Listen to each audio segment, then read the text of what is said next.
Welcome, everybody, to another episode of the Gold Silver Bitcoin Show brought to you by the GoldSilverBitcoin.com store. We are more than honored to be sitting down today with Joseph Solis-Mullen. He's a political scientist and current graduate student in the economics department at University of Missouri. Also, he is an author at Mises.org. Much of his work has been published there.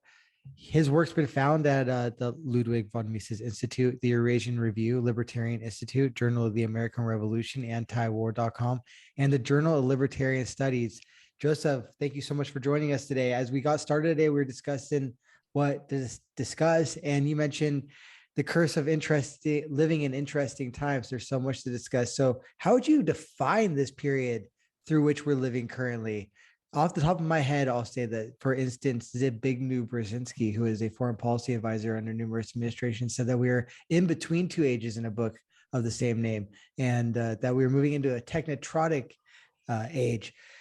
What's your view? Well, Justin, first, thank you for having me. I'm thrilled to be here and to be chatting with you. As you said, at a very critical moment, I think, in history, and really, it didn't start, a couple of months ago. These things are processes, but I think the best way that I would describe it in just plain simple language is, and this is actually how it's described in the literature, is we're at a moment of extreme transitional friction. This is basically a phenomenon that regularly occurs. And if we just focus on the modern period, about 1500 to the present, you can basically see the rise and fall of great powers. I always tell people, if you want to start getting into IR and things like that, really the first book you should pick up is Paul Kennedy's Rise and Fall of the Great Powers. It's written 30 years ago. There's updated editions, but it's a very, very important book because it basically breaks you out of that, you and I are about the same age. We grew up during the unipolar moment. We grew up with a very warped sense of how normal diplomacy and international relations are conducted. And really, so did our parents' and grandparents' generation, when it was just the dueling two superpowers. That was extremely unusual. And I think we're shifting more back toward a multipolar world. And as power differentials start to change, certain status quos start to seem less tolerable, start to seem less tenable. They get revisited. And that's what we're seeing now. And there are other instances where I think, it's not a secret. Taiwan is a huge point of transitional friction. And I think it's probably the most dangerous place on earth. Even with the Ukraine crisis going on, I still just think that that's the one that really poses the greatest danger to all of us. So I'd say that's the moment we're in. We're at a moment of transitional friction. Relative US power has been declining every minute since the Cold War ended. And I think had we made better decisions, the power differential would still be much greater than it is today. I still think the US is unquestionably the only superpower. It is the preponderant power. There's a reason that China is trying to build alternative institutions to the ones that were built after World War II. And that's because things like the IMF and the World Bank and the Criminal Court and the UN are basically there so that the US can make sure that it gets its say in whatever it wants to have a say about.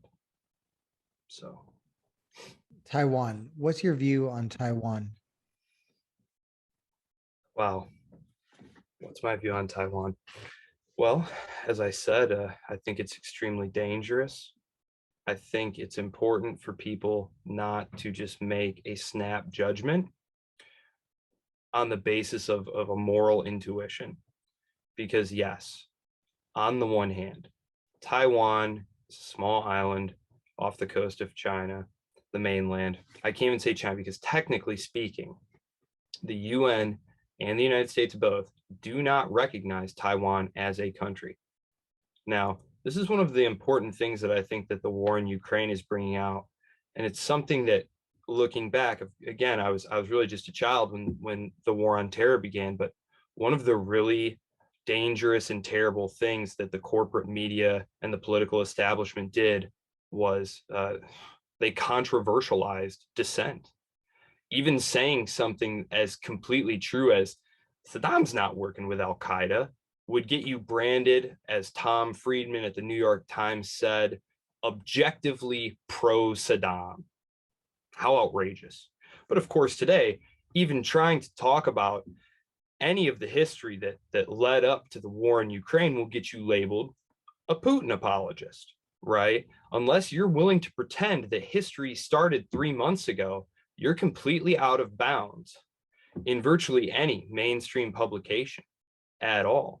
And so saying something, the reason I bring this up with Taiwan is saying something like Taiwan is not a country will get you absolutely torched, right? Even though it's US policy, it's recognized by the UN, right? It's not controversial, at least legally speaking, but on a moral level, the island hasn't been ruled by the mainland in 100 years. It was an evolved dictatorship that transformed successfully into a very excellent, frankly, democracy over the last 30 years. They're highly educated, very skilled. It's the home of the finest semiconductor manufacturing in the world. It's highly important to Western supply chains. And the policy has been strategic ambiguity. Now, this means that basically, as long as the Taiwanese don't declare independence, which Beijing has said is a red line, we're going to invade if you ever do that, but also not making it clear that we would intervene if Beijing attempted to change the status quo militarily. So keep both those sides unclear. This was a policy that goes back to Nixon and Kissinger.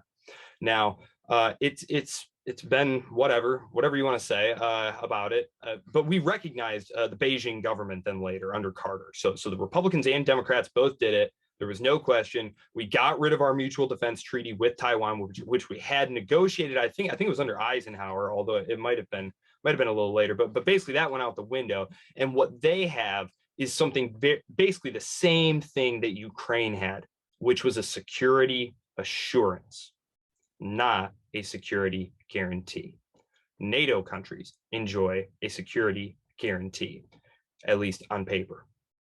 A security assurance basically gives the U.S. an avenue to legitimately participate in a way that probably should be construed as belligerence without actually triggering a direct response. So like, for example, you had the Budapest Memorandum, which was supposed to have secured Ukraine's independence and sovereignty back in '96 in exchange for giving up its nuclear weapons. Now, there were 3 signatories to that document, and that was Russia, the UK, and the United States. Now, the understanding at the time was always that US troops are never setting foot in Ukraine, ever. That this is to give you a legal outlet so that we can basically give you all the support that we can give you, which is basically what's happened. And that's actually exactly what's happened. So there you have it. I mean, Taiwan presents very unique challenges. It is an island. One of the things about Ukraine is that it is contiguous to multiple NATO countries. So getting weapons in and out of the country logistically is not a great big challenge, really. That's probably 1,000 miles worth of border. It's just not possible to keep weapons from coming into Ukraine, from Poland, from Romania. Taiwan is an island, and it is very close to China.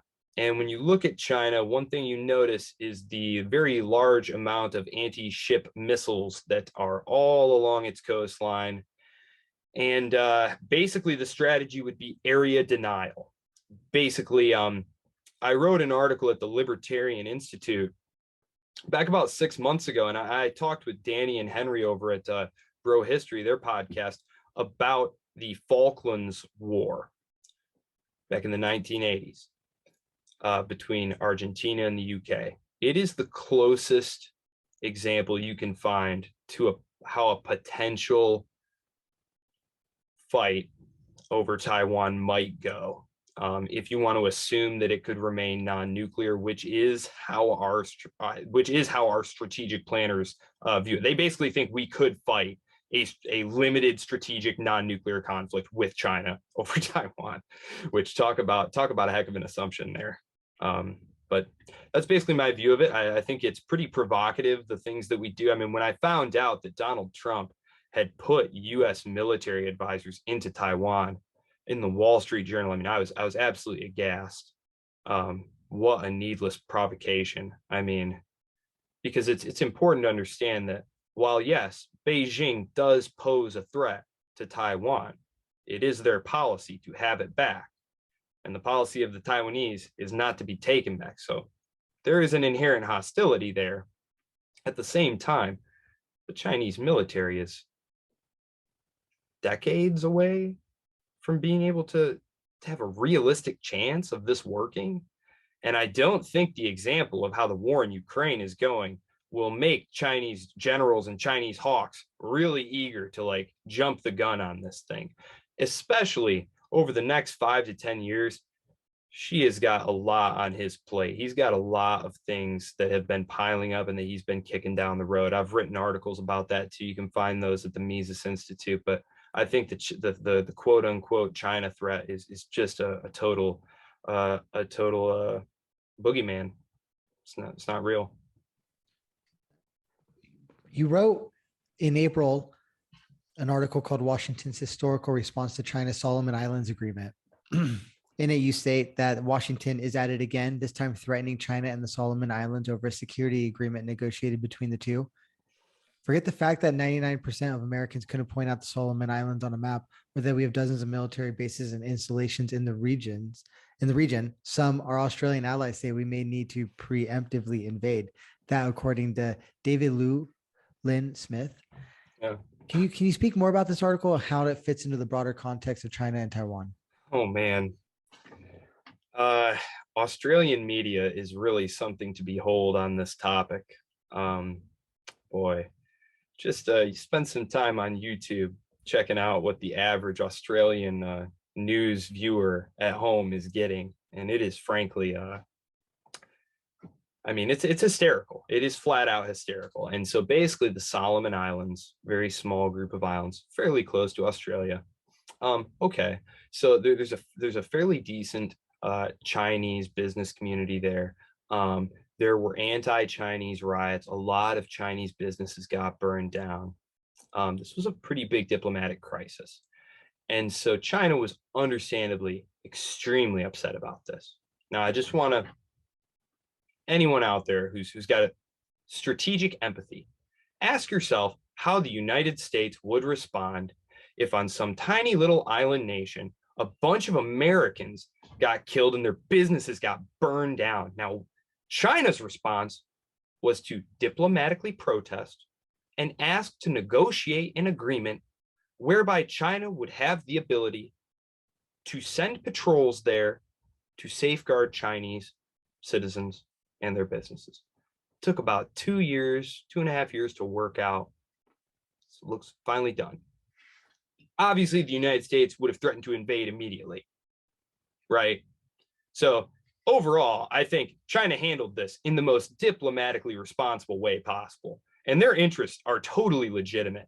And Washington has about 600 to 700 military bases in about 6-7 dozen countries all around the globe, right? Ringing China, just to put it in context. And China just wants the ability to send basically a glorified Coast Guard ship down there to make sure that Chinese citizens aren't being discriminated against and targeted and harassed and killed. Seems pretty obvious to me that one side here is behaving prudently, maturely, and one side is overreacting. And actually, the U.S. overreaction is alienating allies in the region. Allies who, while they had some push, for example, the Philippines, Duterte takes office and he pushes back against the American presence, right? The American historical military relationship there. Okay. But he starts to realize that, do I actually want to be in Beijing's camp? Now, here's the thing about the United States, and here's why the United States gets to have military bases all over the world, It's because these countries know the US is crazy far away and is never going to like conquer and absorb their country and like basically colonize it. These countries that are extremely close to China, places like Cambodia, Indonesia, Vietnam, they're not at all sure about that. Not a bit. And they are even the ones historically who have a very strong anti-American experience are willing to have the US come in and play the offshore balancer against China. And so the maddening thing about it is that even though it's none of our business and we shouldn't have anything to do with what's going on over there, our hawks and our people in the Defense Department, and the people in the military industrial complex who make, it's $1 trillion a year industry. So you just have to ask yourself, you put people in an incentive environment like this where there's zero accountability and $1 trillion up for grabs, what do you think is going to happen? It's a great article. Lockheed stocking 2 smoking barrels. It's a great article about Bruce Jackson and the lobby to expand NATO.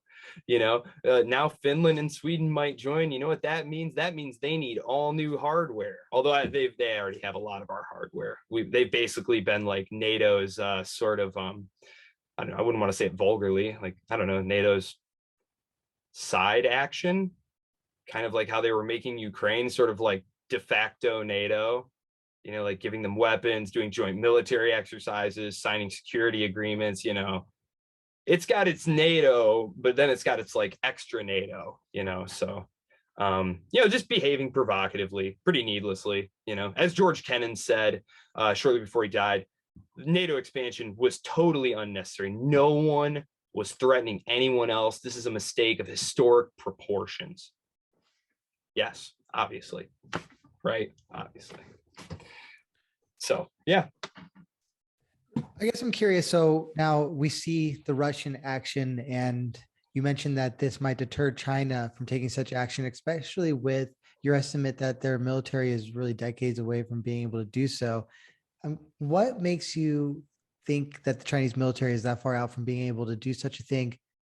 What implications does that have for China's U.S. policy?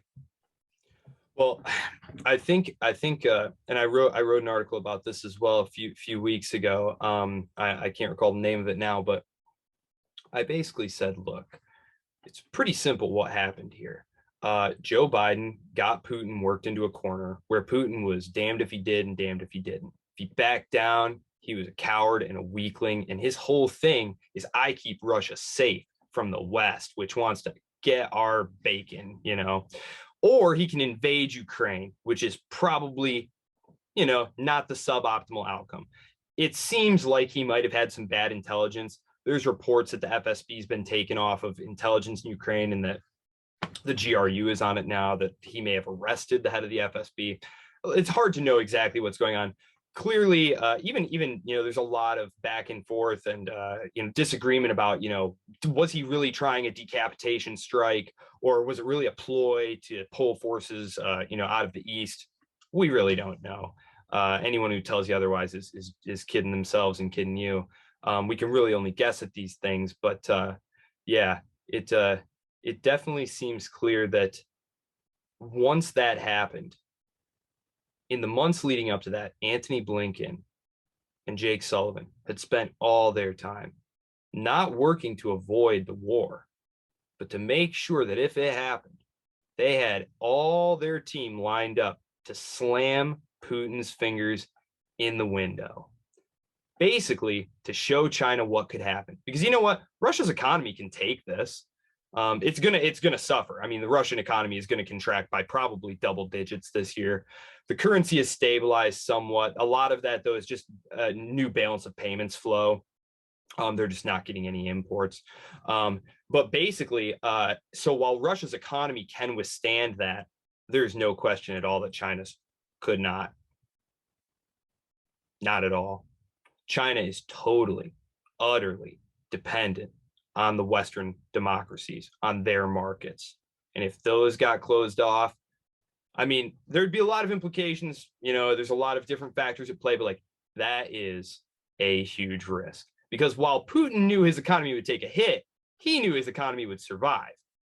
There is no such certainty And in fact, if you played it out 100 times, I'll bet you it would destroy the Chinese economy 9 times out of 10. And that is not something that the CCP can risk, because their legitimacy is based on the fact that who needs democracy? Look how great we've made your lives. I want to bring something up here because people like Steve Pinker write books about how, human progress, betterment, and things. And he cites things like the reduction in human poverty and things like that. Those numbers look the way they do basically because of China's economic development in the last 30 years. That's basically a lot of what you see. There's a billion people getting raised out of basically poverty to like something like pretty comfortable, developing middle class, in terms of purchasing power. And so, yeah, I definitely think that the aim of this, once it became clear, because Stephen Walt made this point when he was talking with Scott Horton the other day, that after the disastrous optics of the Afghanistan pullout, which I think it was high time we got out of Afghanistan, 110%. But oh my God, could you have done it in a more politically damaging way for yourself? So when Putin starts saber rattling inside the Biden administration, there was probably a discussion that we absolutely cannot look weak. The Chinese People's Daily is bragging about how Taiwan better watch its back because look how cowardly and weak the United States is crawling out of Afghanistan. And look, Putin's just going to do whatever he wants in Ukraine and the West will back down like they always do. Yeah, the Biden administration, Justin Raimondo, he would always say, all foreign policy is basically just domestic politics. And it's really troubling to think that maybe we got all these dead Ukrainians and refugees and all these people who are going to starve to death in the emerging world and, in the developing world because Joe Biden was worried about the midterms. Yeah. Afghanistan, what do you make of that? So now, as Danielle DiMartino Booth said on the show, it seems the U.S. is in a state of stasis on the world stage, and that certainly was true in Afghanistan.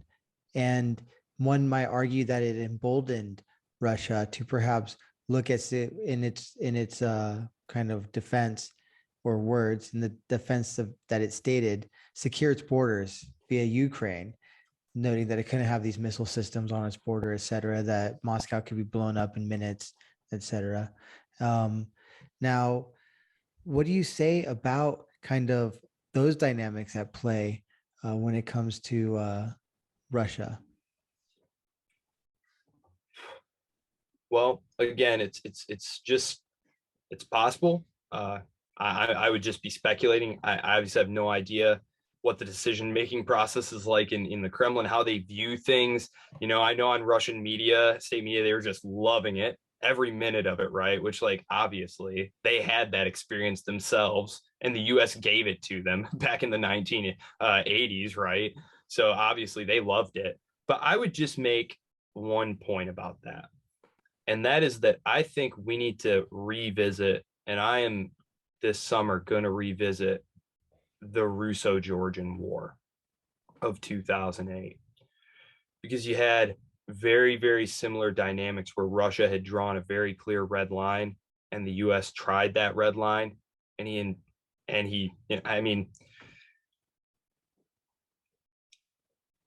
Saakashvili provoked the conflict, but like Putin tried to get him to do it. I think that Putin wanted him to do it, and bet that the American public, sickened by Iraq War II and Afghanistan by 2008, wouldn't let Cheney and company run wild, and that he would basically get to deal with Georgia one-on-one. And it's worth recalling that the Russian military performed very disastrously in that war too, and that's what led to a lot of the spending. Of course, Russia's economy was booming because we were just hitting the commodity super cycle, and Russia was just piling up the money. So, but it looks like a fair portion of that got siphoned away, and it's kind of I was thinking about it, and on one level, it's kind of the same thing that we have going on, only they don't have it as finely institutionalized. Like our corruption is so institutionalized and fine-tuned that we don't even call it that. You know what I mean? Like they have money for the military, and the people who are in charge of that stuff just squirrel some away. We go through these motions of like paying Lockheed Martin and all their execs and stuff, tens of millions of dollars to develop stuff we don't even need, So there's like this patina of legitimacy around it, when really this is all outrageous.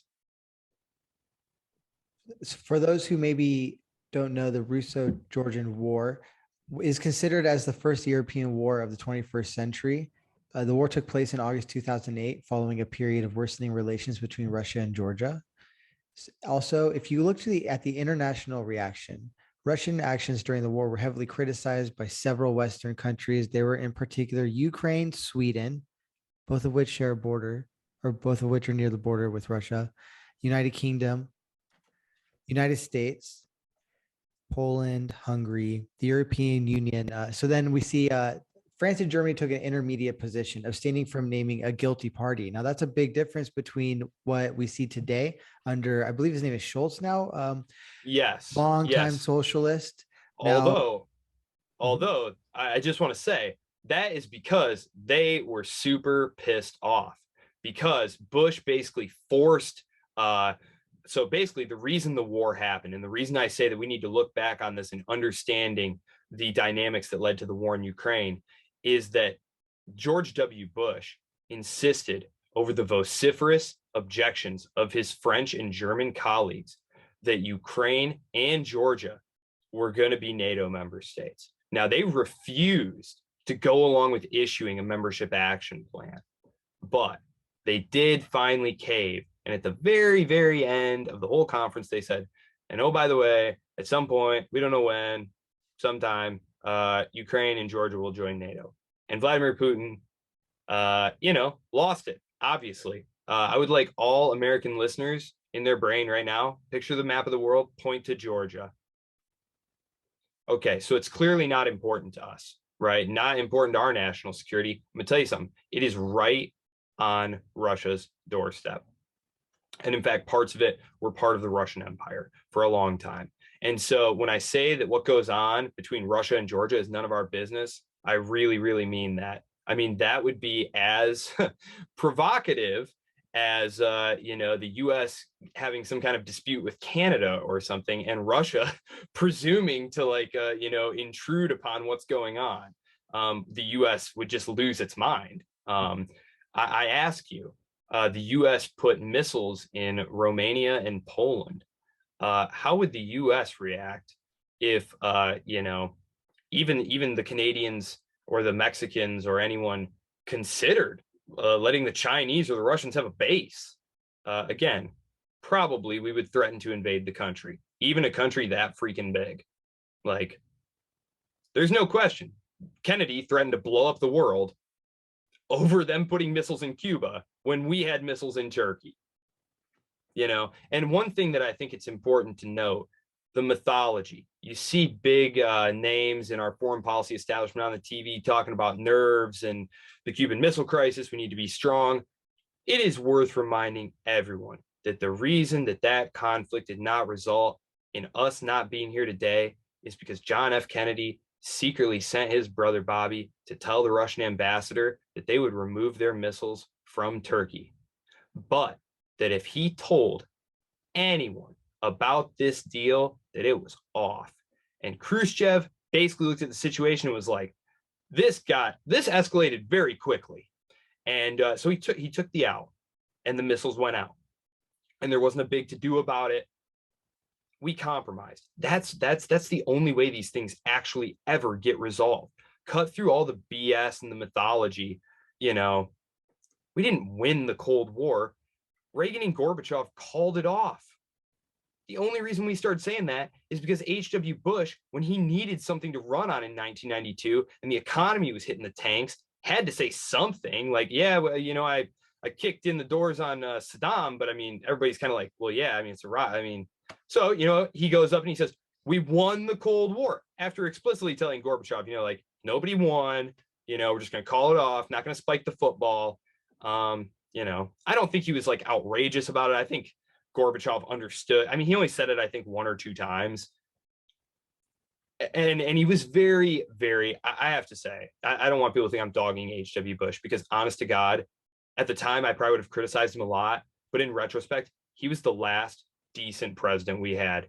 He showed so much foresight and so much restraint in handling the breakup of the Soviet Union. And he caught all sorts of crap for it. Our media is insane for war. They love war. The American media, the idea that they're like some dovish community that just want us all to get along, that's total crap. You can't point to a war that they weren't just mad for. You know, maybe down the road, like Vietnam, they eventually soured on it, but at least initially, they were always gung ho for war. That makes sense, right? That's in their view more interesting to talk about, I guess. But it's just kind of a sick dynamic there. But I don't know. We've definitely worked ourselves into a real pickle here, and a lot of it was self-inflicted. And you know, George H.W. Bush, he went to Ukraine and he said, "Listen, you have too much of a historic relationship with Russia. You can't have your independence on anything except Moscow's terms." And William Safire, in the pages of the New York Times, essentially called George H.W. Bush a coward. For what? For what? Ukraine had been part of the Russian Empire or the Soviet Union for all but a handful of the last few hundred years. What business and understanding of that do any Americans have? Most Americans before, I don't know, November, they couldn't even point to Ukraine on a map. I mean, it's just outrageous. And we talk about the Russo-Georgian War. It's important to understand that while our media act like, you know, all of a sudden Putin started massing troops on the border, how weird and outrageous and crazy and just insane and Hitler-like is he? Clearly, we better stand up to him. Well, prior to that, what had been happening was the U.S. had been arming the Ukrainians, encouraging them not to implement the Minsk agreements, which, frankly, Zelensky can't implement.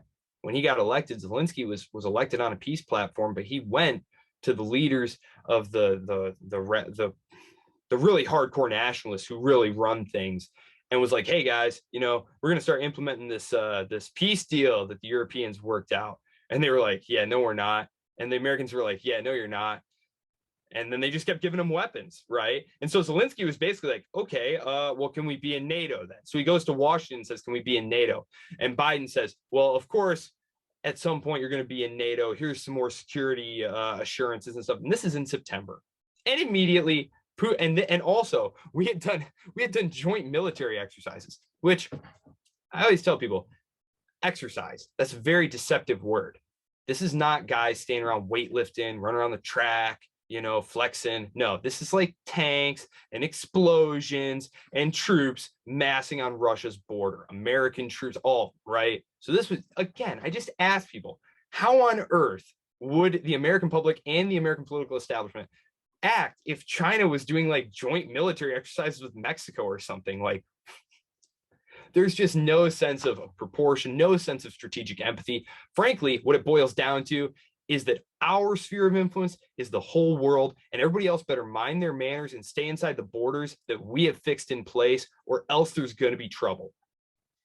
Why? Well, as I said, it's $1 trillion a year industry trying to play Age of Empires with the world. I'm sure they get a real kick out of that. Yeah, it's pretty messed up. Because honestly, you have to make an ideological argument to justify this stuff, because you can't point to results. Let me ask you, can you point to an intervention in the last 30 years that's worked out well for us, that's made America safer, even the world safer? How about the target country? Okay, name an intervention in the last 30 years where the target country is better off, right? I can't do 30. I will say that one might argue, and I would listen with very bated breath, that World War II was justified.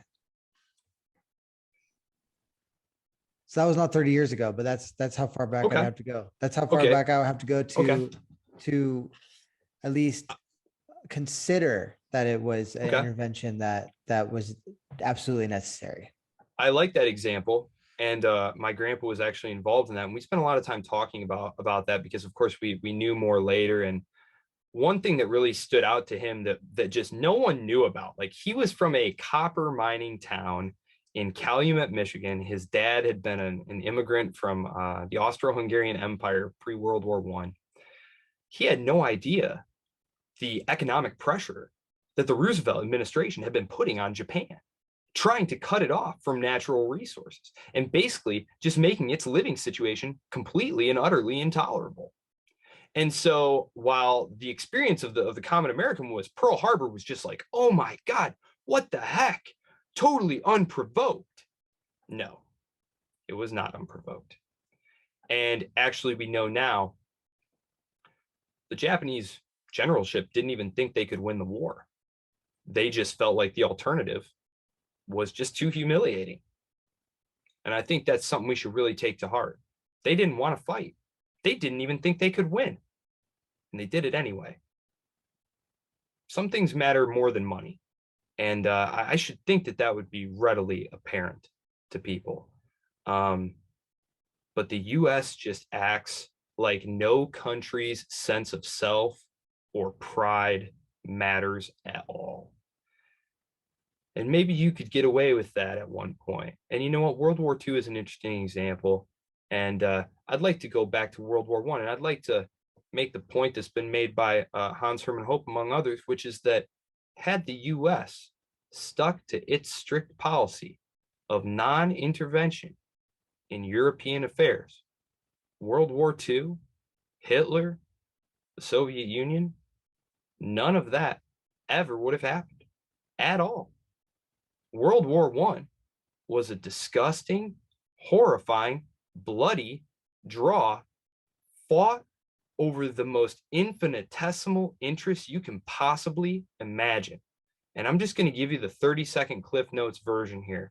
Basically, as Germany became a thing throughout the 19th century, as Prussia essentially absorbed the other German states, it fought multiple wars, unified itself by the 1860s. And by that point, it was the most powerful state in Europe. It was the biggest, it was the strongest, it was the richest, but it was also the smallest. It had basically no empire. So at the time, that was considered the mark of a great power. And so the Germans started trying to obtain an empire commensurate with what they felt was obviously their newfound status. The British and the French and the Russians did everything they could to keep Germany boxed in. And there were several moments of transitional friction of the kind that I spoke about in opening our discussion. The Fashoda crisis, there was the Algeria crisis, there were the multiple Balkans crises. People were just playing with it. They were just poking at this thing, imagining that, this will sound familiar, that the world was simply too integrated via trade for war to ever happen. Not a large-scale war involving great powers. Their commercial interests are simply too intertwined. And yet here we are. And, you know, the Germans, the French, the British, the Russians, they would have had to come to some agreement. They were already suffering revolts. Like their troops were straight up refusing to fight, mutinying, saying, we're just not going to fight anymore. This is where, like, for instance, the Christmas armistice comes into play. Yeah, and this was even after that. I mean, the French army, right before the Americans got into the war, all along the Western Front, we're like, we are seriously not fighting. Like, if you order us over the top, we're going to shoot our officers. And then the US shows up, right? And just totally tips the balance, right? I mean, we decide the war. But then Woodrow Wilson, who is just insanely smug and arrogant, alienates Congress to the point that they refuse to ratify his plans for the post-World War I order, which I think would have also prevented the rise of Nazi Germany and World War II, just as us not getting involved would have prevented the rise of Hitler in World War II. But are you referring to the League of Nations there? Yeah, if the U.S. had been involved in that and the U.S. had gotten the peace for Germany that it wanted, which was basically the Abraham Lincoln type philosophy, with malice toward none. With malice toward none. You know, Germany wasn't going to be bent over a barrel and, you know, humiliated. I mean, it was obvious even to the people who helped negotiate it. I mean, John Maynard Keynes basically left the conference where he helped negotiate the peace to write a book about how, well, this ain't going to last, and here's why. And he was dead on right. Everybody, I shouldn't say everybody, but it was obvious to plenty of intelligent observers of the time that that was never going to hold. And, you know, I look at our situation now and I ask, like, what does China want? What do we know China wants? Well, they want Taiwan. Okay. Is it part of China? UN says yes. US government says yes. It's an ongoing civil war that goes all the way back to the 1950s when the Chiang Kai-shek government, the Republican government, nominally Republican, he was, you know, a corrupt dictator. He was, you know, murderous and crazy, just like Mao. But he was our guy. He was our guy. Mao was the Soviets guy. So we backed him, but he lost and he had to flee the country. And so he camped out on Taiwan. And when Mao tried to take Taiwan, Eisenhower denied them the opportunity in a familiar, what would become a familiar tactic. They basically just sail the, you know, the aircraft carrier through the Taiwan Straits. Like, don't even think about it, which is exactly how Clinton responded in 1996. So the playbook is the same. And so that's why the Chinese have been developing a strategy of area denial. To take this back to the Falklands War, the British should never have won that war. I mean, the Argentinian strategy for defending the island, the reason it was so bad is because they never imagined the British would actually try and fight them over it. That's why they were totally unprepared to deal with the very motley and botched and just, it's just the, I don't want to speak too comically of it because people did die, but I mean, it was just the most ludicrous example of like military efficiency imaginable. You know, I mean, the British basically drove off the few ships the Argentinians had and basically just had the island to themselves, and they could just slowly try and land ships and envelop the forces they had there, who were basically untrained conscripts. That is not what is going to go down here. Just think about the advances in missile technology. If the US ships get anywhere close to Taiwan in a potential crisis, and the Chinese decide to fire on them, God forbid. But yeah, I mean, there's every possibility that one of those things might get blown to pieces and several thousand Americans get killed, and then we have a real problem. And I think that's the real danger. Henry and Danny brought this up. Just, you know, the US submarine that like hit something while it was snooping around China, like what if it like blew up or something and there was a question of whether or not there'd been an attack, like. And that's important for people to understand, is that oftentimes something can just go awry and a conflict can be kicked off by an accident almost. Like, for instance, I know that at Checkpoint Charlie, there was a standoff between Russian and US tanks, I believe in 1963, I want to say, the standoff at Checkpoint Charlie. Mm-hmm. And essentially they had Russian tanks and a US tank. They were just right across from each other, pointed at each other. And in that instance, even just a mistake, or I guess even a malfunction theoretically, could have set off a big conflict. And on that note, we now have conflict in Ukraine, in Europe. There's NATO countries on the border with Ukraine, and some sort of error could lead to a similar situation. There was a weekend about a month back maybe, where there's numerous events globally that just would make one uncomfortable. Accidental missile fire from India into Pakistan, for instance. But also at that time, I believe that they found a drone in a NATO country that had come from, so claimed to be Russian origins, and it crashed somewhere in like Poland or maybe a different country. And speaking of Russia, Ukraine, you mentioned earlier an out, and I'm wondering what the out is here for Putin. And in the context you mentioned an out, I believe it was essentially JFK, and at that point it was President Bobby Kennedy to tell Khrushchev, right? That the Russian ambassador in Washington, to let Khrushchev know that, hey, we can make this thing go away. You just got to keep this quiet, because I'm already looking bad foreign policy wise. So where's the out here? Now, I'm reading an article in Foreign Policy. It's called, Yes, the United States Should Weaken Russia. The old approach of outreach and inclusion has failed. And never mind, I'm not going to. In the wake of Russia's latest invasion, Washington must seek to erode Moscow's power. So here's essentially a thesis within this article, which has a picture in it of a stone-eyed U.S. Secretary of Defense Lloyd Austin. Now, so from the article, to reduce Russia's ability to threaten vital U.S. interests on a whim, Washington should aim to erode Russian power by competing directly with Moscow and engaging in its zero-sum game. This is in Foreign Policy, which I believe is a publication of the, I might be wrong here, Council on Foreign Relations.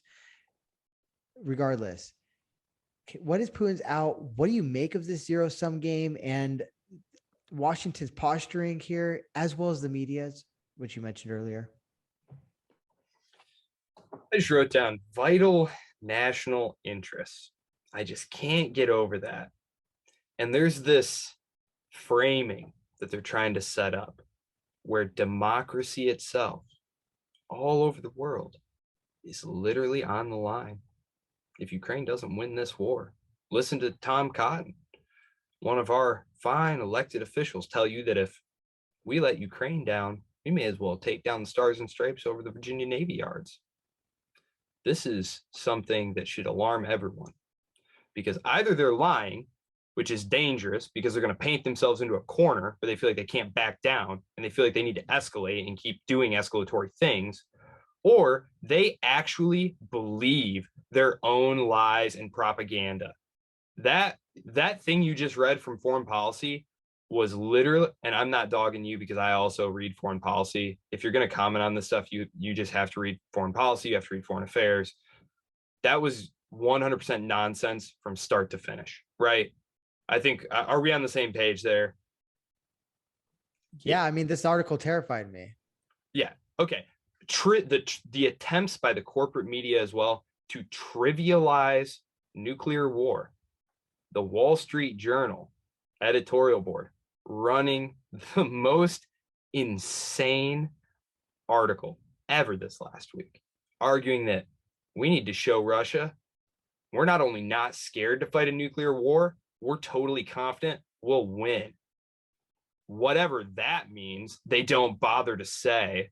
There was another article that was equally ridiculous that while it didn't encourage us to puff up to Russia, which, by the way, they have more nuclear weapons than us, and it looks like more advanced delivery capabilities than us. So even though we provoked Cold War II, it looks like we're losing the arms race. So great job, guys.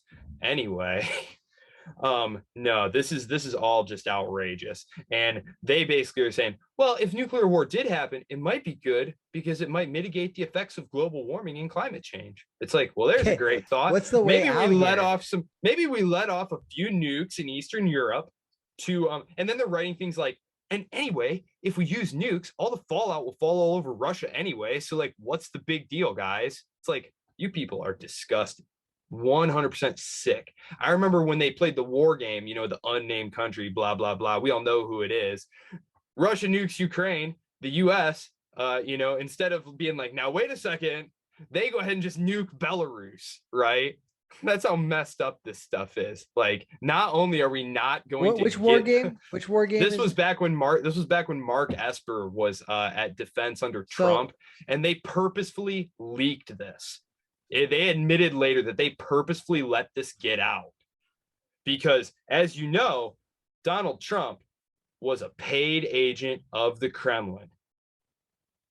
Now, I know we don't have time to go into what a gigantic hoax Russiagate was, but there is a reason that Donald Trump on the campaign trail, the things he said about what he was going to do with Russia, there's a reason that by the second year of his time in office, he was doing all the opposite things. Our military calls the shots. Our foreign policy establishment calls its own shots. I remember back when Barack Obama was president and the US and the Russians were going to get together on Syria and share some intelligence and, you know, maybe actually fight the radical jihadis instead of secretly arming them to get at Iran.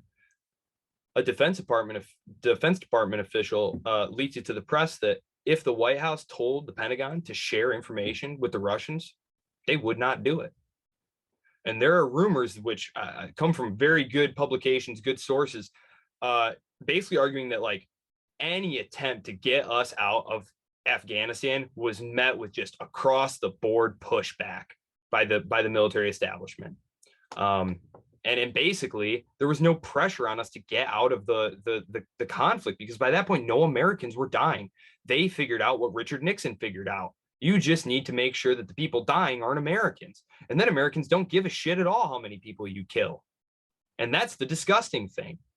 The U.S. My question, Joseph, I guess is, and I will say on the note of nuclear war. So according to Robert Bell, Senior Director for Defense Policy and Arms Control at the National Security Council in 1997, our nuclear posturing policy is to confirm that we are under nuclear attack with actual detonations before retaliating.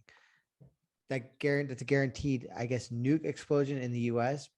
before any further action is taken, I suppose, unless there is a presupposition here of defensive attempts to prevent the nukes from hitting us. But I don't think our technology is that so advanced where that's really on the table here. Yeah. So insanity all around.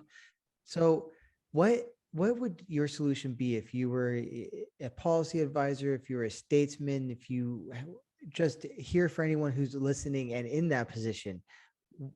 What would you do here? So Noam Chomsky, for instance, has discussed the need to really de-escalate this situation. He suggests that there can be some NATO arms sent to Ukraine that is in proportion to the action by Russia in order to give them to defend themselves. Other commentators are far more hawkish, saying that you need to give them all the Javelin missiles that you have. You can't give them enough.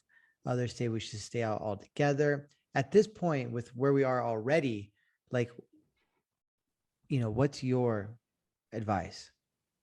What's your strategy for getting out of this? Okay. Given that it is understood by you and our listeners that I think our policies over the last 30 years have been a 100% disaster, and I would do everything 100% different. Given our current circumstances, we are in a real pickle here.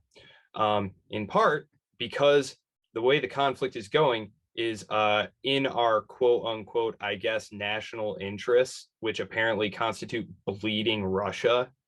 That's what Lloyd Austin says. That's what Antony Blinken says. So I think the first thing that I would do is stop leaking reports about how pleased we are that we're helping kill Russian generals and sink their ships and stuff. Because basically, they're ready to fight the war down to the last Ukrainian. They say it themselves. So first of all, we need to take it seriously. We need to give a damn that people are dying over there. Other people want this conflict to stop.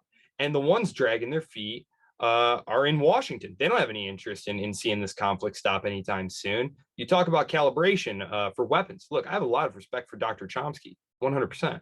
But I think the idea that you can somehow dial it in, again, let's go back to December. I thought we had already dialed it in. We had dialed it in so they weren't going to invade. We had put just the right amount of weapons in there that Putin wouldn't be provoked into invading, and he would also be too scared to invade. So clearly they're not very good at calibrating things. So that would be the first thing. I think the realistic thing is to acknowledge literally that we have behaved like total jackasses since the end of the Cold War towards Russia. Because like you said, that first few lines of foreign policy was just utter garbage, that we just wanted to be friends with Russia and we took what they had to say very seriously. That's not true at all. No one who participated in those events will tell you otherwise. Strobe Talbot, who did probably more than any other single person damage, maybe George W. Bush with the Big Bang expansion, but like certainly Strobe Talbot was so critical in getting that first round of NATO expansion done. And Bill Burns, or not Bill Burns, who was it? Who was at defense at the time? Bill Anderson. He was Clinton's guy at defense. He basically said, look, NATO expansion, this seems very provocative. Doesn't seem like anybody's bothering anybody else. I think we should probably just let the Europeans and the Russians just kind of figure stuff out themselves.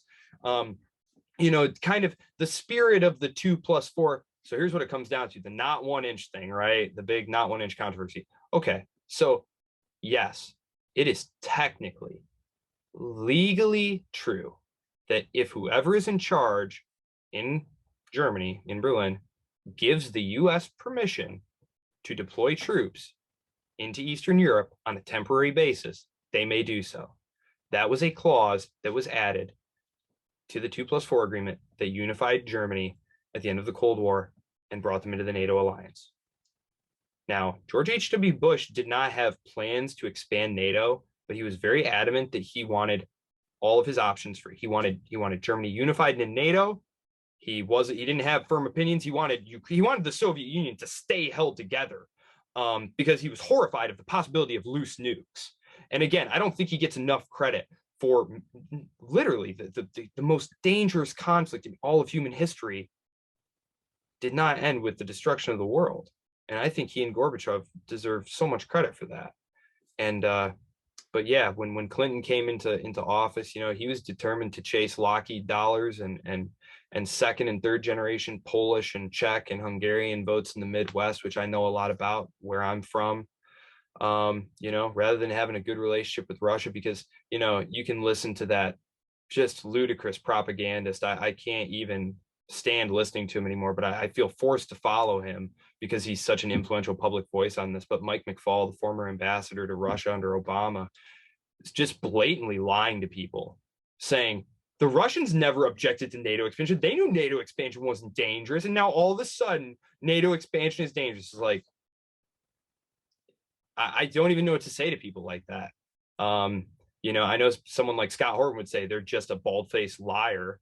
Someone like Stephen Walt, who is a fellow academic, would probably say something more diplomatic, like I think they've started to drink too much of their own special sauce over there, because they really, to listen to people like Jake Sullivan and Antony Blinken and Lloyd Austin and all those guys tell it, we've literally never done anything wrong ever. And if someone got hurt, we had the best intentions. It's like Iraq War II never happened, right? It's like we didn't just go around invading countries. It's like the Kosovo War never happened. We act like we never did anything to harm Russia. Russia has basically one ally in Europe, and that's Serbia. And we fought 2 wars to basically crap all over Serbia in the 1990s and called them tremendous successes. When in retrospect, and even at the time, it was perfectly obvious. A lot of people don't know this. At the end of the Kosovo War, which is basically when the Clinton administration decided to take the side of a bunch of radical Islamic jihadists who were trying to break the province of Kosovo away from Serbia, the Clinton administration decided to take their side over the Serbs, or just staying the hell out of it, because what business is it of ours? So basically the Russians come in at the end. They're pretty pissed off that this happened, but they agree to be part of like the, quote unquote peacekeeping force. There's like a race to the airport at Pristina because it's a very small province. It's the only airport. Control of it was important. And the Russians got there first.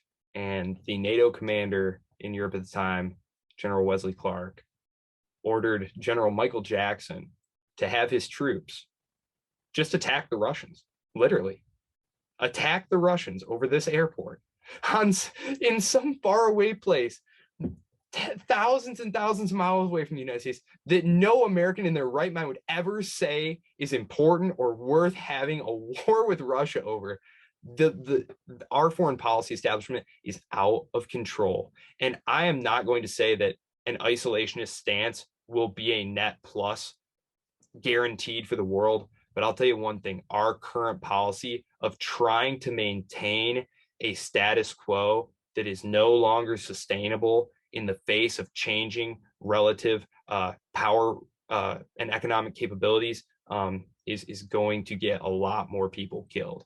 And I look at a country like Australia, and I look at a country like the Philippines, and I just hope they are aware that the strategic planners in Washington would not bat an eye to have millions of you die in a proxy war with China if they thought it served, quote unquote, our interests, which are so nebulous they have to use these empty phrases like democracy promotion.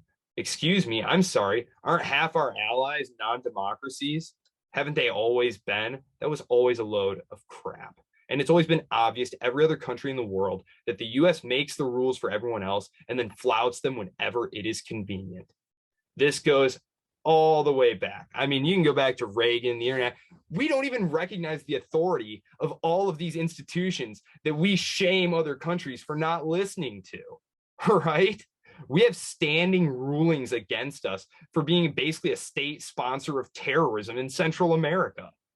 I mean, this is all just outrageous and obvious stuff, but we're so wrapped up in this home-cooked, cleaned up mythology of what World War II was, what the Cold War was, what all our interventions in the so-called unipolar moment were.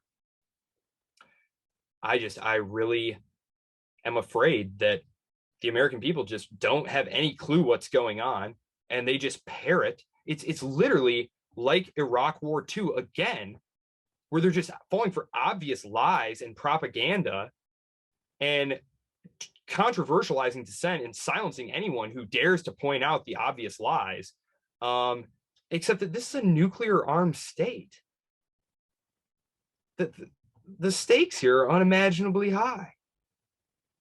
So I really don't know what we're doing. And at this point, I think the only way the conflict can end is if a couple things happen. First, the Ukrainians have got to get real. They're never getting Crimea back. It was theirs nominally for about 10, well, it was nominally theirs for like 20 years, but it's been part of the Russian Empire since before the Revolutionary War. They've sacrificed in 2 wars over that freaking tiny little peninsula 500,000 soldiers in 2 different wars. It's their only year-round warm water port. Russia's geography sucks. It sucks if you want to project military power. The US is basically a massive floating aircraft carrier with a bunch of like super bases like spotted all over the world. I mean, like our ability to project power, I think this is important. $1 trillion a year. The average American would see like $7,000 a year back if we only spent what the generals themselves admit we need to spend to keep us actually safe. The $1 trillion is because the ability to fight a war anywhere, anytime, any place at the drop of a hat, that costs $1 trillion. Keeping us actually safe, you can find the generals in congressional testimony telling us, our representatives, 90 billion, 100 billion. Seriously, think about the last 20 years. Would you rather have, say $140,000, or would you rather have Afghanistan, Libya, Syria? And it has endangered so many other vital projects around the world. The immigration crisis that just swamped Europe and really made its politics very difficult. And Europe had some issues that it needed to figure out. I know we don't have time to talk about the European Union, but it's an interesting experiment, and I actually think it's really important.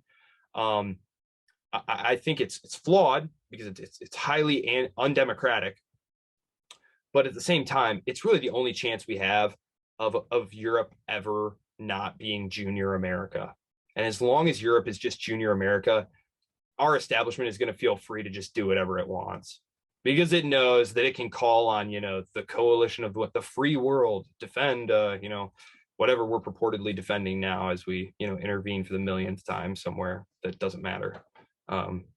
Yeah, we need Europe strong and independent and not giving a shit what we have to say, because they recognize what we were doing. They were pissed off at the way we were provoking conflict with Russia. They just didn't have a choice, because back in the 1990s, they were faced with a question. Hey guys, we see that you've worked out some really comfy welfare states that keep you pretty comfortably in power. How about instead of us paying for all the military and shit, how about you guys break off the welfare state and pay for it yourselves? The Europeans thought about it and were like, having an independent foreign policy is actually not important to us. So they became junior America, basically. And there's been, friction within the alliance and stuff, but there's never any question. When Putin was threatening Ukraine, did he call Kiev? No. Did he call Paris? No. Berlin? No. London? No. Washington, obviously. Emmanuel Macron shows up like, please, I'm begging you, don't do this. And he's like, I mean, I appreciate you being here, but like, seriously, I need to talk to Joe Biden, or whoever controls him, Jake Sullivan, maybe, fuck to him, you know. And what's just so shameful about this whole thing is that what Putin asked for was basically our policies anyway. You know, that Ukraine wouldn't be a NATO member state. You know, Biden was like, yeah, you know, they won't be a NATO member state for 10 years. They wouldn't put it in writing. We're not going to put missiles in Ukraine. We swear. We'll put it in writing. Yeah, well, we're not going to do that.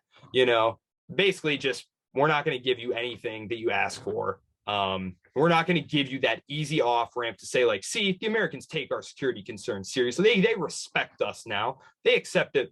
It's not cool to point missiles right in someone's face. You said what, like 5-minute flying time? First of all, we shouldn't even, that makes us less, they have less time. I just tell people, like, we came so close to nuclear war so many times, just from like you said, technical glitches, thinking, oh my God, was that a missile launch? Do we wait? Maybe we'll wait. Well, if you have 5 minutes before it potentially kills off an entire city, you know, your trigger finger gets a lot itchier. It's understandable. And I know you said, you know, no first strike and stuff. Joe Biden, in the same way that he has let slip that, like, oh yeah, we would definitely fight for Taiwan, he's also let slip that, like, nukes, yeah, I don't think we've ever said we wouldn't use them first. It's like, you know, he's just a total loose cannon. You have no idea what's going to come out of his mouth. And, you know, Trump was just as unpredictable, and, you know, Obama was just hopelessly weak and had no idea what was going on, and, you know, was just getting guided around. And he just had no idea what was going on. You know, I tell people, like, he was a junior senator for about 10 minutes. You could have filled, you know, this coffee cup with what he knew about foreign policy before he hit the White House. You know, I mean, he even admitted as he was leaving office, like, you know, deep down, I recognized that everything we were doing was totally not working and a total failure. Honestly, I just had a lot on my domestic plate. And honestly, I just didn't have other ideas, you know, for how to fix it. You know, that was what the TPP was going to be. The Trans-Pacific Partnership. The whole idea was that Obama was a big believer in geoeconomics, which was that you don't really need military power as long as you control the keys to the, you know, the cookie jar. And so the whole idea of the TPP was to take all the rich countries surrounding China and then exclude China from what was going to be the biggest free trade zone, and that the US was going to write all the rules and decided who got to do what. You know, which, say what you want about that, you know, but, like, okay, strategically that makes, I guess, some sense. You know, say what you will about it, but what we got instead is Donald Trump campaigned against it without even knowing what it really was. So he kills it, and they basically form it up anyway. And now China is applying to be a member. So it is going to be the world's largest free trade zone, except China is going to be the one that takes it over ultimately. And if we don't mind our manners about China's key strategic priorities, like their borders, which Taiwan is a part of, we might find ourselves getting excluded from, you know, the biggest market in the world. You know, and I don't know. I think our reaction to the Solomon Islands thing and our reaction to Ukraine, I think it's really alienated a lot of key states. Look at India. Look at how Indian state media has reacted to our behavior in Eastern Europe and in response to the Solomon Islands stuff. They're starting to think, are they a loose cannon? Like, we wanted them around because they look big and strong, and, you know, China probably won't mess around. But, like, it's like the Philippines said. The Philippines felt, how do I put this? They felt a little bit slighted when Obama made this big show of saying, you know, we would obviously fight for Japan. And then he kind of left the Philippines out, which, like, we've had longstanding relations with them, security ties. They're a former colony, you know, I mean, like, it rubbed them the wrong way because they thought that they had those kind of assurances. And so when Trump came in and he started to turn hawkish under pressure to not look like the traitor that, you know, as Scott Horton says he wasn't, basically, Mark Esper went to him, or I think maybe it was Tillerson, went to him and was like, hey, you know, do you want that security guarantee? You know, because they have, this is important, the Philippines has a live border dispute with Russia, or with China. And they were miffed that the US didn't make more of the Scarborough Shoals that they were fighting over. The US basically was like, hey, everybody, let's just be cool. Come on, everybody back down. And so the Philippines were like, okay, we'll back down. And then the Chinese were like, yeah, we're not backing down. We're not leaving. You know, and the US was like, well, you know, Obama was like, well, that's a shame. I wish they would have, you know. And so Trump thought they'd be hot about, like, we'll fight China. And the Philippines were like, actually, now that we see you here, we actually don't want to die, you know, in a frontline conflict. They basically looked around and read the tea leaves and were like, holy crap, if shit pops off, we're the ones that are going to die. The U.S. mainland is, you know, thousands of miles away. It's like I said in one of my most recent articles, the whole hype about our military is falling apart and, oh my God, we're so unsafe. That's all crap. It's always been crap. We're the safest great power that's ever existed. We don't face any threats. No one is threatening us. And other than Osama bin Laden, he threatened us. And we smashed the entire Middle East to pieces and shot him in the head a bunch of times for that. So like, I don't think anyone else is like super amped up about coming to fight with us. So we're just picking fights. All the things that we're doing now is cleaning up messes that our previous meddling created, you know? So. And so in Ukraine, that would be, I guess, is it 2014 and 2000 and oh yeah, 2014, 2017, 2018, 2004. You can take it all the way back to that stuff. Absolutely. And I think the Russians Putin in particular, showed a lot of patience for what were really, you know, just really unnecessary and provocative things. Like, for example, the EU association agreement. To hear Foreign Affairs describe it, what happened was that the EU was like, hey, I think it was Yanukovych at the time. Hey, listen, why don't you just come be friends with us and we'll treat you so right and everything will just be so wonderful. And then Putin came and threatened him and bribed him, and he turned the EU down. And the poor oppressed Ukrainians, which seriously, their country sucked and their government was horribly corrupt. So like they got out in the street, so good for them. But seriously, what actually happened was that's what he thought he was going to sign. And when he got there, the EU surprised him by saying, okay, so by signing this piece of paper, you agreed to not do business with Russia anymore. And also to adhere to joint European security policies. Huh, that's an innocuous bit of language. What does that mean? Who runs the security policy of Europe? Oh, right, NATO. And who's been conducting military exercises in Ukraine? NATO. And who's been training ultra-nationalist paramilitaries for several years now and just pumping this country full of weapons? Like, at first, I was just kind of like, oh, here they go again. Now I'm actually starting to get a little bit alarmed.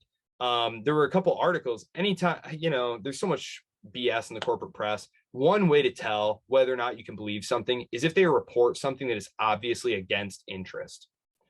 So people ask me, like, how can you vet it? Well, if they report something that it's not, in the good team's interest to say, you can probably believe it. And even the New York Times and Washington Post are like, we sent a bunch of like portable missile launchers and stuff that can like shoot down, jets and, all this other stuff over there. And it turns out we really have no idea who's got any of this stuff or where it's going. And also we track radical movements. And we've noticed that like all the Nazis from around the world are like flocking to Ukraine. And, it's like, cool. Sure there'll be no blowback from that. Now I'm starting to get seriously alarmed. Like, I mean, these things could take down a passenger airliner. I mean, some of these things. I mean, we already saw that happen I believe, in multiple countries. Right? Oh yeah, of course. Yeah, that is true. We did see that happen already. So exactly to my point. I mean, like, and we just don't even think past the next news cycle, right? It's just crazy. I try and reach out to my representative and say, listen, have you considered X, Y, and Z and how this is just terribly irresponsible and a lot of people are dying and we're making resolving this conflict impossible.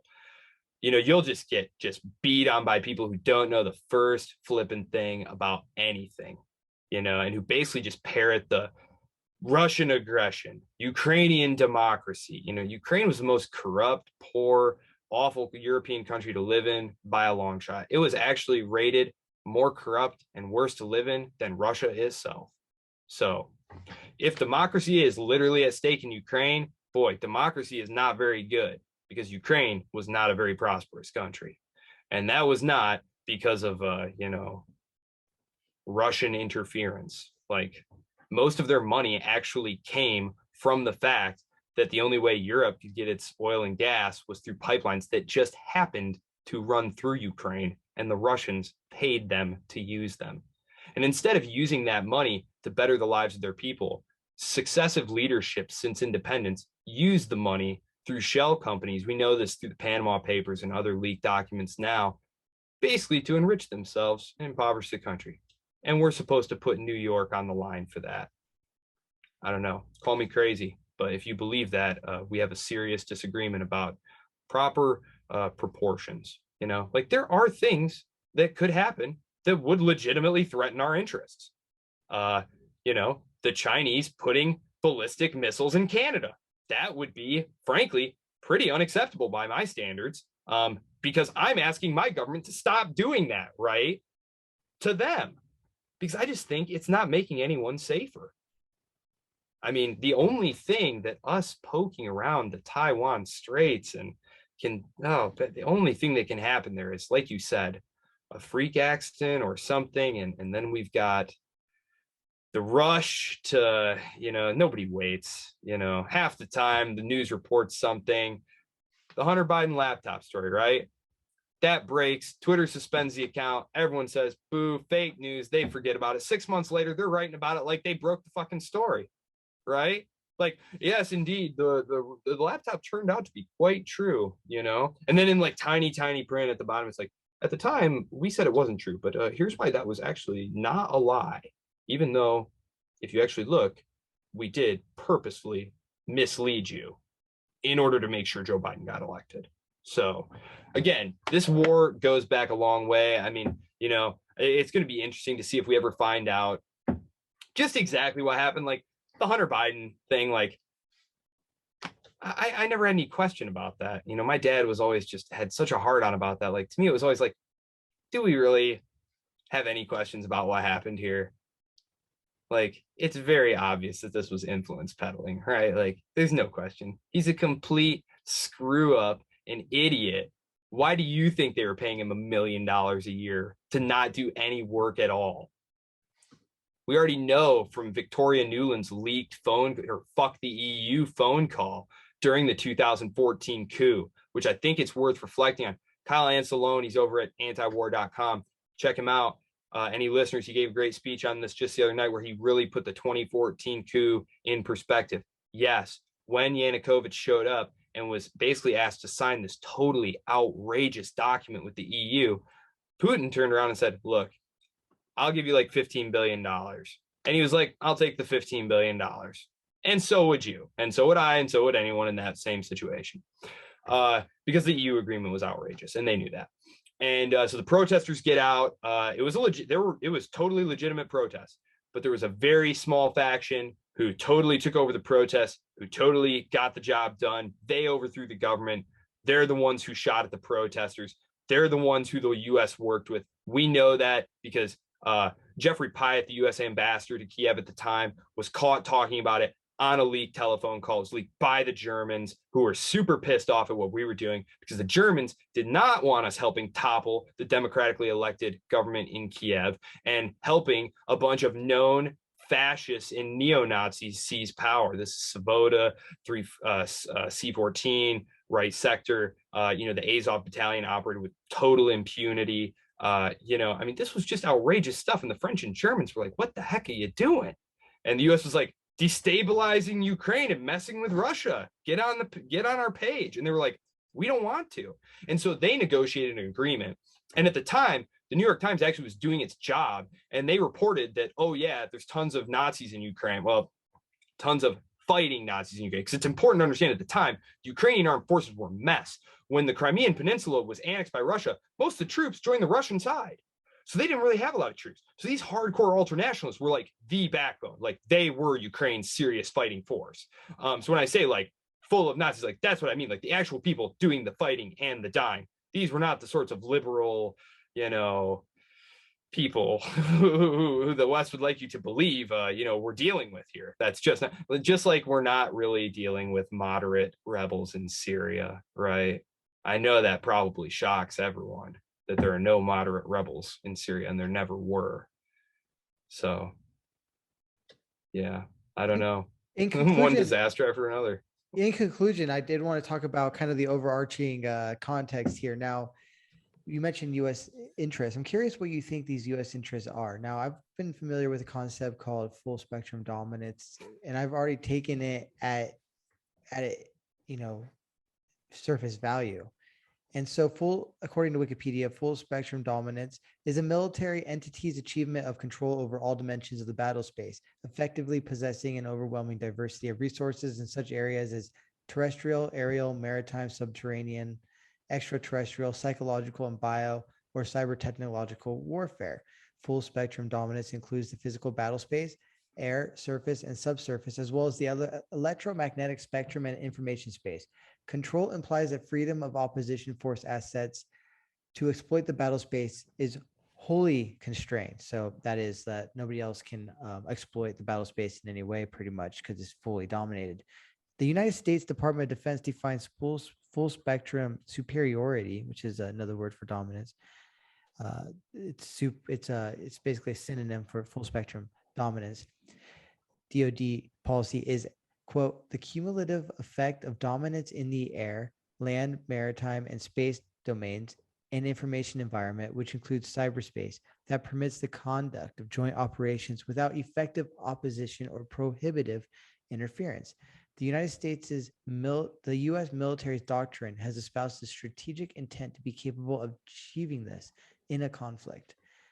This state in a conflict, either alone or with allies, by defeating any adversary and controlling any situation across the range of military operations. The stated intent implies significant investment in a range of capabilities: dominant maneuver, precision engagement, focused logistics, and full dimensional protection. So critics of U.S. imperialism have cited this. So, for instance, Harold Pinter referred to the term in a 2005 Nobel Prize acceptance speech. He said, quote, I have said earlier that the U.S. is now totally frank about putting its cards on the table. That is the case. Its official declared policy is now defined as full spectrum dominance. That is not my term. It is theirs. Full spectrum dominance means control of land, sea, air, and space and all attendant resources. So I conclude, therefore, that, Washington's policy is essentially world domination, and it's at the behest of really multinational corporations that have captured most of the institutions of the U.S. government. Now, in your view, what are U.S. interests really? The fact that you read that, I just want to make clear to everybody, because you did a fabulous job describing that. I just want to make clear to everyone listening, that was our plan for world peace. So that was our plan for world peace. So just want to make that clear, if that makes sense. We're just going to threaten everyone with full spectrum domination. This is economic domination. This is cyberspace domination. This is real space domination. This is encircling you with puppet states, with our military bases everywhere, ready to just drop a total freaking hammer on you. Russia's military budget is $80 billion a year. Ours is literally climbing in just real total output to $1 trillion freaking dollars. China, even though they've ramped up their spending hugely, spend still only a quarter of what we spend. I tell people, just imagine, China barely has one aircraft carrier. It is a diesel-powered old crappy one. We have a dozen nuclear-powered super carrier battle groups. These are aircraft carriers that can fit sometimes up to 100 fighters on them. And they're so big and so bulky, they need an escort ring of a bunch of other just packed to the brims firepower loaded frigates and cruisers and submarines. And I mean, it's just totally ridiculous. The idea that anyone could affect our core interest is where the US's actual boundaries are. We need to stop playing empire. Why do we have 700 military bases all over the world? Aren't we like a republic? Why do we have a permanent military industrial complex? Like, people say, well, the Americans we're not really an empire. It's like, okay, if you want to use a cookie cutter definition and pretend like every single empire has looked the exact same throughout history all the way, okay, fine. But I think that's reductive to the point of not being at all interesting. There was a book written by a Harvard historian recently called How to Hide an Empire. And he basically called it a pointillist empire. We've recognized that actually occupying countries and administering them, we've learned from past empires that that is just a huge drain on resources. Actually, by the time colonialism collapsed, it was a huge drain on the metropoles. It had ceased for some 100 years to even be economically beneficial. There were reasons that they kept doing it. Those were mostly related to domestic politics and nation building at home. But our core national interests are here at home, and no one is threatening them. And when it comes to trying to play world empire, I would just like to point out, too, that a lot of the most deplorable things we've done, in my view, for example, aligning ourselves with the Saudis. What on earth, what values have we ever shared with them? Ever? None. And why did we do that? Well, because we felt like anyone else potentially controlling that oil was just unacceptable, even though we had more oil than anyone at the time. And we already had the beginnings of the green technological revolution at hand. Like, most people don't realize that stuff. They're like, oh yeah, now we got solar and all this stuff. It's like, they had prototypes for that crap worked out, many moons ago. But the core fact of the matter was, as long as oil could be gotten cheaply and U.S. interests that already existed could benefit from that, it was never going to change. And that led us to make deals with all sorts of not good regimes, And I find it very strange that whatever you say now, you're almost forced to immediately say, I'm against Putin's war in Ukraine. I condemn it unequivocally. But you're never asked, and I can't remember, I was listening to someone recently who made this point.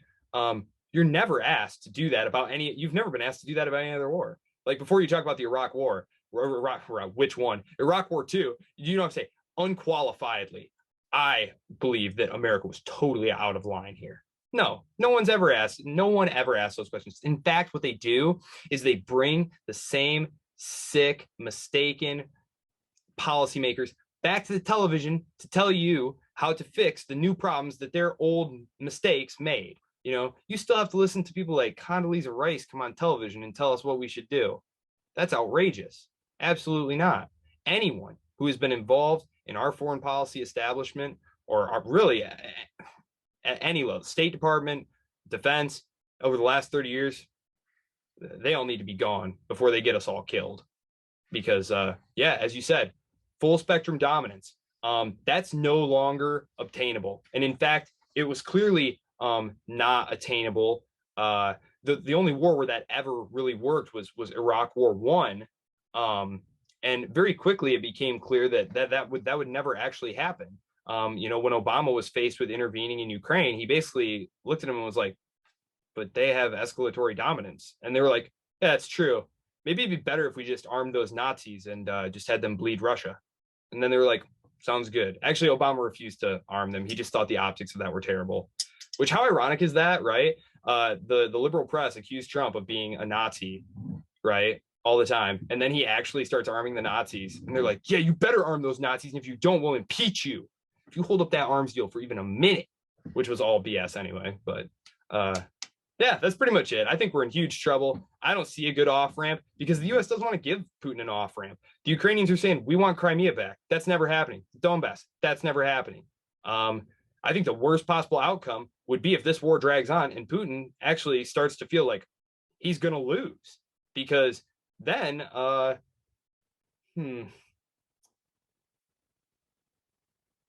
even people like Ian Bremmer, who are very mainstream, will now openly say, like, yeah, it's imaginable that Putin could use a tactical nuke. Like, it's literally the worst thing that could ever happen.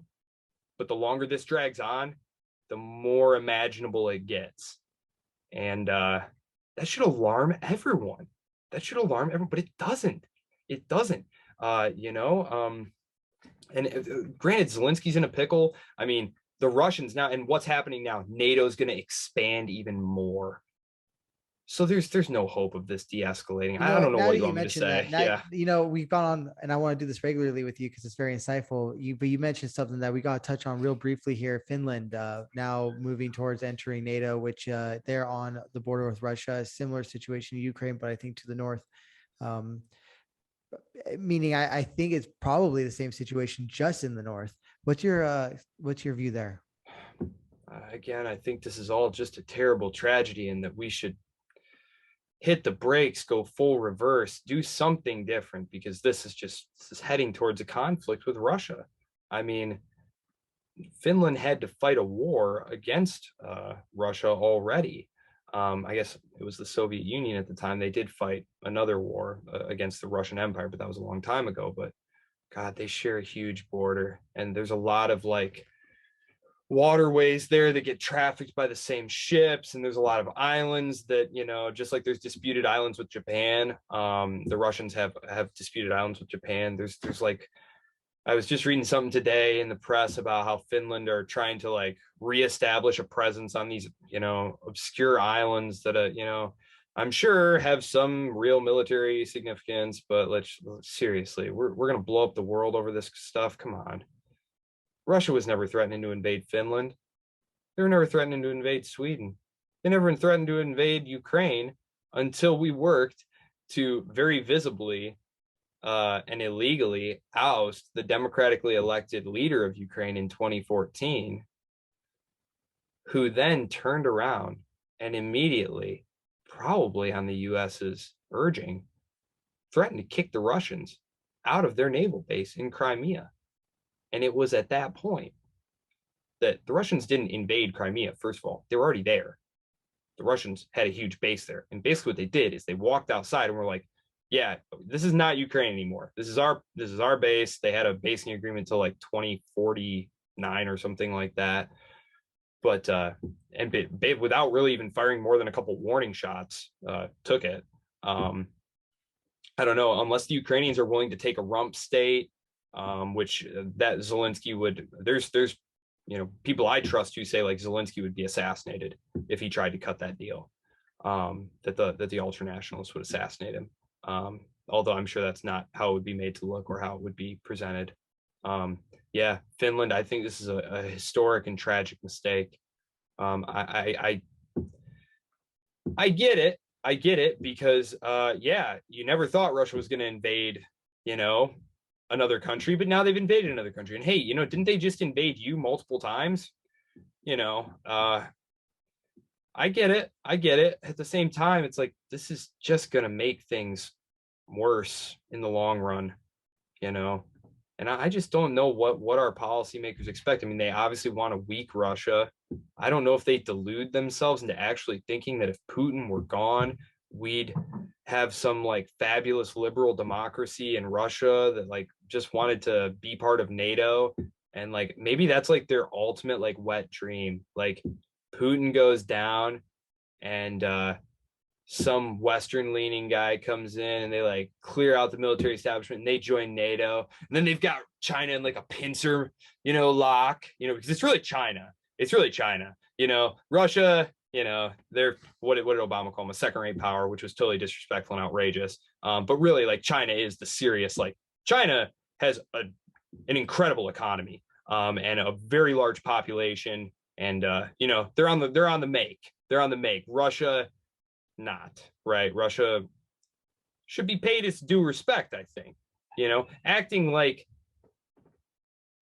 come on, right? Like, just look at our history. How did we act when our nearby neighbors acted like they didn't want to play ball with us? We threatened to invade them. And if they didn't back down, we did invade them. And this didn't just go for Mexico and Nicaragua and all those. Go back to the 1880s. We had acquired Alaska from the Russians under Seward, so shortly after the Civil War. But the border, if you've noticed, the border of Alaska is very strange. It like drags down the side of Canada a very long ways. Now, the reason it does that is because at the time, the Yukon was discovered to have a lot of mineral resources. Now, if you know anything about Canadian geography, to this day, it's very difficult to get up there. But if you could just cut straight across to the coast there, you could get access to this very easily. And the American leadership at the time said, yeah, except that we control that coast. And the British, because it was British Canada at the time, the British, and bear in mind, This is the British in the 1880s. So this is like peak British power. A belligerent, up and coming United States starts saying that literally, if the British don't back down, we will literally invade British Canada and take that ourselves. And now the British could have responded with provocations, chest thumping. Instead, they took a look around and said, this is really a very peripheral interest to us. It's clearly very important to them. Okay, we'll make the border what the Americans say. We have no sense of like proportion though. The Russians say, can we please not have missiles in Ukraine? And the US like, that's just outrageous. Isn't that just outrageous of them? If I'm not mistaken, we had gone into Canada in 1812, right? As the War of 1812. Yeah, we invaded. Yeah, we have invaded Canada or threatened to invade Canada almost a dozen times. All right, Joseph. And Mexico. I want to do this. I want to do this regularly because you're a wealth of knowledge and everything. So I just want to say, we've been more than honored to speak today with Putin versteher and empathizer. No, just kidding. Any concluding comments before we wrap up here? Yeah. I mean, no libertarian agrees with any war. So the idea that by objecting to our policies, we're in favor of Russia invading another country, don't let yourself be confused by that, people. Don't let yourself get browbeaten by that. And believe me, I understand the pressure because most people have, I'm not even going to call it a superficial understanding of the conflict. They have no understanding of it all. And there's really not even a real narrative about what we're doing over there other than trying to bleed Russia out, which is just outrageous, right? But just imagine another country saying like, yeah, there's an insurgency in Texas and we're going to arm them to bleed the Americans. The Chinese are going to flood the Republic of Texas, which has just seceded, full of weapons, and send like Chinese military advisors there to like train them and stuff. Like, this is all outrageous. And if you want to hear more about why I think so, because I just want to thank Justin for his time. We are wrapping up. If you want to check me out, you can find me at the Mises Institute, the Libertarian Institute. I have a website and a blog. I don't blog a lot simply because when I sit down to write, I usually intend it to just kind of share, and I just have standing sort of arrangements with multiple think tanks. I'm on Twitter. Look me up, reach out. I try to post pretty regularly. I'm a very cool guy to talk to. I'm not offended really by anything. That doesn't mean I'm going to agree with you. I do have some pretty strong opinions about how bad we're messing up the world. So if you're going to come tell me about why we need to intervene somewhere, please come with facts. I'm ready.